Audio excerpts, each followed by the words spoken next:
Bem-vindo, meus irmãos e irmãs. Aqui é o Padre Marcos Maria dos Santos, com relação ao meu canal de evangelização. Faz muitos meses que eu não gravo nada. Estou aqui em Roma, na Itália, fazendo meu doutorado. E faz tempo que eu não gravo. Hoje resolvi gravar, consegui arranjar um tempo para isso. Nós vamos falar um pouco sobre a Quaresma, que hoje tem início, nessa quarta-feira de cinzas, dia 14 de fevereiro de 2024. Em nome do Pai, do Filho e do Espírito Santo. Amém. Ave Maria, cheia de graça, o Senhor é convosco. Bendita sois vós entre as mulheres, bendito o fruto do vosso ventre, Jesus. Santa Maria, Mãe de Deus, rogai por nós, pecadores, agora e na hora de nossa morte. Amém. Meus irmãos e irmãs, nós começamos este tempo litúrgico chamado Quaresma, um tempo forte de apelo para a nossa conversão, para a nossa mudança de vida. Quando a gente fala de conversão, quando nós falamos de mudança de vida, nós estamos falando não só de mudança de comportamento, de alguma coisa pontual, né? Como dizia, por exemplo, o padre Cícero lá do Nordeste, o padre Cícero lá do Ceará, né? Quem rouba, que não roube mais. Quem matou, que não mate mais. Quem traiu, que não trai mais. Isso é algo bem factual, bem pontual, bem histórico, mas também somos convidados àquilo que é chamado de mudança de mentalidade. A própria palavra grega meta, que é caminho, nous, que é mente. Então, esse caminho interior nós somos chamados a nós realizarmos. Evidentemente que isso vai desembocar justamente nos nossos atos, né? Nós não tenhamos dúvida disso. Aquilo que eu falei que é a metanoia, que é a mudança de comportamento, mas aquilo que os judeus dão o nome de techuvá. Techuvá, que significa mudança de rota, mudança de trajetória. Pois bem, meus irmãos e minhas irmãs, o porquê da Quaresma, né? Então, o porquê desse tempo litúrgico que nós vamos na igreja, vai estar tudo velado de roxo, nós não vamos cantar o Glória, não cantaremos o Aleluia, que será tudo guardado depois para o Sábado Santo da Ressurreição, Sábado de Aleluia, o Domingo da Ressurreição do Senhor. Este tempo que depois da última semana as imagens serão veladas e nós estaremos centrados para olhar justamente para o sacrário onde está o nosso Senhor vivo.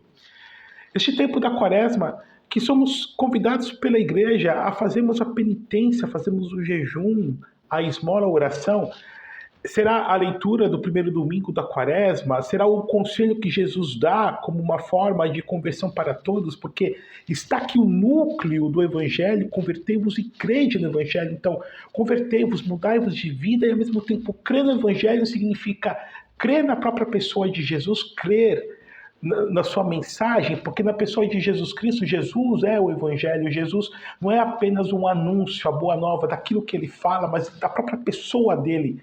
Nós confiamos não meramente numa doutrina, nós confiamos numa pessoa que é a segunda pessoa da Santíssima Trindade, que é Deus como o Pai e o Espírito Santo, essa pessoa que vem a este mundo para nos ensinar como devemos viver, vem para este mundo para fundar a sua igreja, vem para este mundo para nos salvar.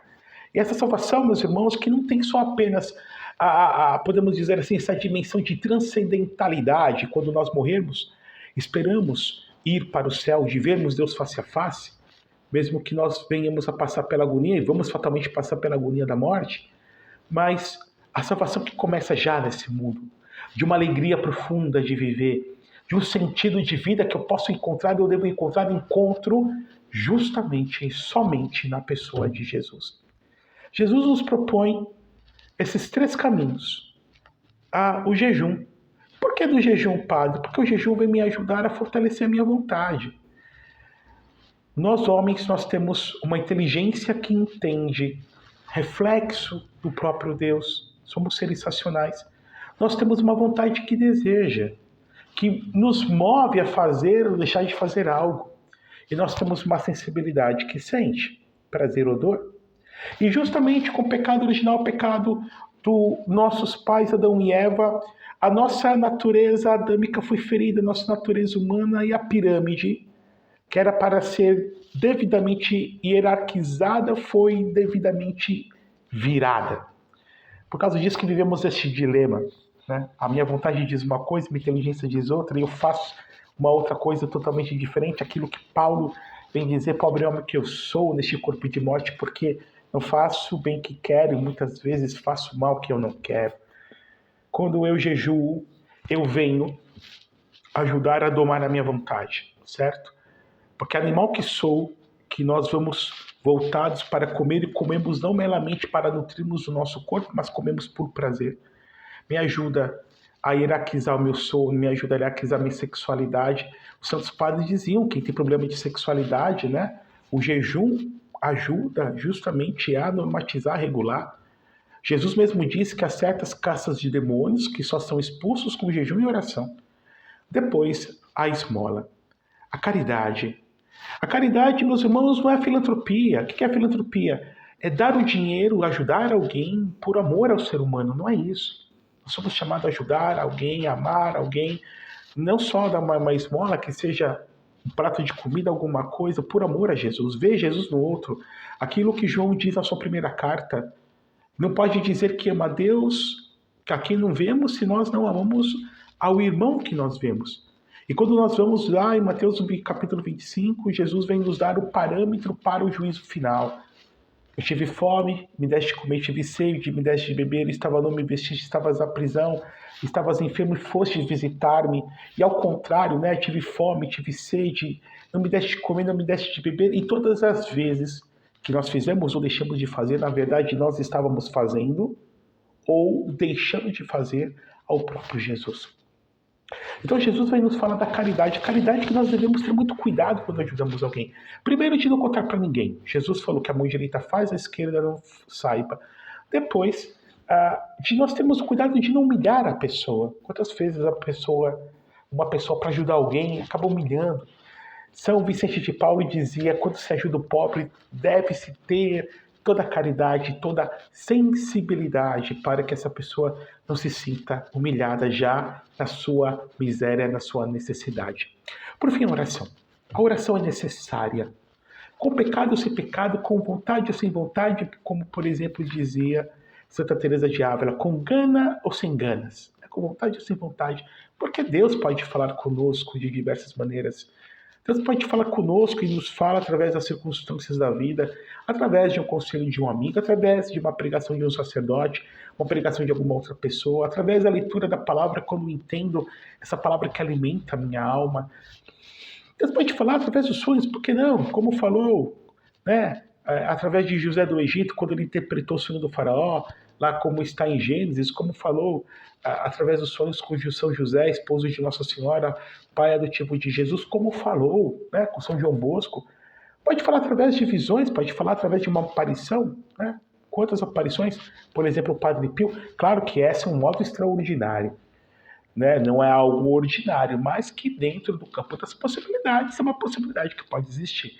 Agora, nós falarmos com Deus é só uma, é orar. Tenho que reservar o meu tempo de oração pessoal com Jesus, adorar a Jesus no Santíssimo Sacramento, rezar o Santo Rosário. Não há uma só aparição da Virgem. Sim, eu tenho liberdade de não acreditar, é verdade, eu sei disso, eu sou padre. Mas quando a igreja recomenda e diz que é alguma coisa, uma aparição oficial, eu tenho que dar atenção para esse fato. E Maria, Nossa Senhora, a Santíssima Virgem fala da oração do Rosário. Tempo de eu fazer minha via sacra às sextas-feiras. Tempo de fazer uma penitência, quem sabe, comendo alguma coisa que eu não gosto, deixando de comer uma coisa que eu gosto, deixando de comer doce, talvez beber uma cerveja, talvez fumar um cigarro. Ou seja, eu sei aquilo que realmente vem me incomodar. Talvez dormir mais tarde, talvez acordar mais cedo. Talvez fazer a minha penitência do meu sono, não sei. Mas uma penitência que faz eu me converter e amar mais a Deus e amar mais os meus irmãos. Então, podemos dizer que isso, de uma certa forma prática, nós podemos vivenciar assim a quaresma, com uma boa confissão, com um bom exame de consciência, pedindo ao Espírito Santo que venha nos dar arrependimento, a dor dos nossos pecados. Você procurar um sacerdote e confessar-se devidamente, sem justificativas. Como é triste quando nós, como padre, eu já passei isso, por exemplo, no Brasil, na Espanha, onde eu vivi, agora na Itália, de repente a pessoa começa só a contar as virtudes, não? Então o sacerdote já passou por isso. Não, a confissão são as minhas misérias, não são as minhas virtudes, são os meus vícios, são os meus pecados que eu confesso na pessoa do sacerdote, mas pelos olhos da fé, o próprio Jesus Cristo, nosso Senhor. E por que do número 40, Padre Marcos? Existe uma certa carga simbólica, até mesmo dentro de uma numerologia, podemos dizer assim, dentro da Sagrada Escritura. Assim como o um nos lembra Deus, como o dois nos lembra a dualidade bem e mal, como o um nos lembra a unicidade divina, escuta ao Israel, o Senhor é Deus, o Senhor é um. Como o 13 lembra a Trindade, o Pai, o Filho e o Espírito Santo, né? Presente, passado, futuro, pretérito, os estados da água, né? Gasoso, líquido e sólido. Como o número 4 nos lembra a universalidade, norte, sul, leste, oeste. Como o 6 nos lembra a caducidade, nos lembra a humanidade, o homem é criado no sexto dia da criação. Como o 7 nos lembra a perfeição, principalmente na mentalidade, no imaginário judaico. O 40 nos lembra justamente a mudança de época, a mudança nodal, a mudança de eixo, a mudança epocal. Durante 40 dias, 40 noites, Deus castiga a humanidade com o dilúvio. Todos são sepultados na água, exceto aqueles que estavam dentro da arca, Noé, sem seus filhos, sem Jafé e Cã, com as suas esposas. 40 dias, Moisés, ele sobe no Monte Horebe e jejua para poder receber as tábuas da lei das mãos do próprio Deus, escritas com dedos de fogo. Durante 40 anos, o povo transitou no deserto, aquela geração do povo que foi libertado por Moisés, melhor, libertado pelo próprio Deus, das mãos do faraó, peregrina 40 anos no deserto, aquela geração morre, né, para surgir uma nova geração, porque era uma geração que era viciada ainda na idolatria do Egito, nos falsos deuses e também nos falsos costumes. A própria vida de Moisés é dividida em 3 grandes partes de 40. Com 40 anos ele descobre que ele é hebreu, mata o egípcio, depois foge para a terra de Madian, fica-se 40 anos, com 80 anos, múltiplo de 40, ele vai para libertar Israel, e depois de libertar ele morre com 120 anos, múltiplo de 40, 3 vezes 40. 40 dias o profeta Elias foge da ímpia Jezabel, né? Como está no livro dos 6. 40 dias o profeta Jonas, ele anuncia o castigo de Deus iminente aos ninivitas, Nínive que era a capital da Síria, caso eles não se convertessem. E por fim o próprio Jesus, que jejua 40 dias, 40 noites, e no fim desse jejum, Jesus é tentado pelo próprio Satanás. E aí nós sabemos o relato que Jesus vence as tentações do demônio. Então, meus irmãos e irmãs, vamos preparar o nosso coração, vamos aumentar o nosso amor para Jesus, para com Ele nós mergulharmos nos mistérios da sua paixão, da sua morte, da sua ressurreição, e com Ele nós ressuscitarmos também. De nós podemos experimentar, né? Experimentar isso. Jesus ressuscitado, que tem a corruptibilidade, a sua própria carne absorvida, transmutada pelo poder, pela glorificação da sua divindade. Essa vida divina que já habita dentro de nós, enquanto graça, enquanto germe, e que quer crescer em dimensão de santidade para desabrochar completamente depois da morte. Assim esperamos em Deus, numa completa felicidade, do qual nós veremos o próprio Deus Trindade, Pai, Filho e Espírito Santo, face a face, junto com a Virgem, junto com os anjos, juntos com os santos. Que Deus Todo-Poderoso vos abençoe e vos guarde. Durante esse tempo, vai receber as cinzas que nos lembra a nossa mortalidade. Não é motivo da gente sepultar o orgulho, não.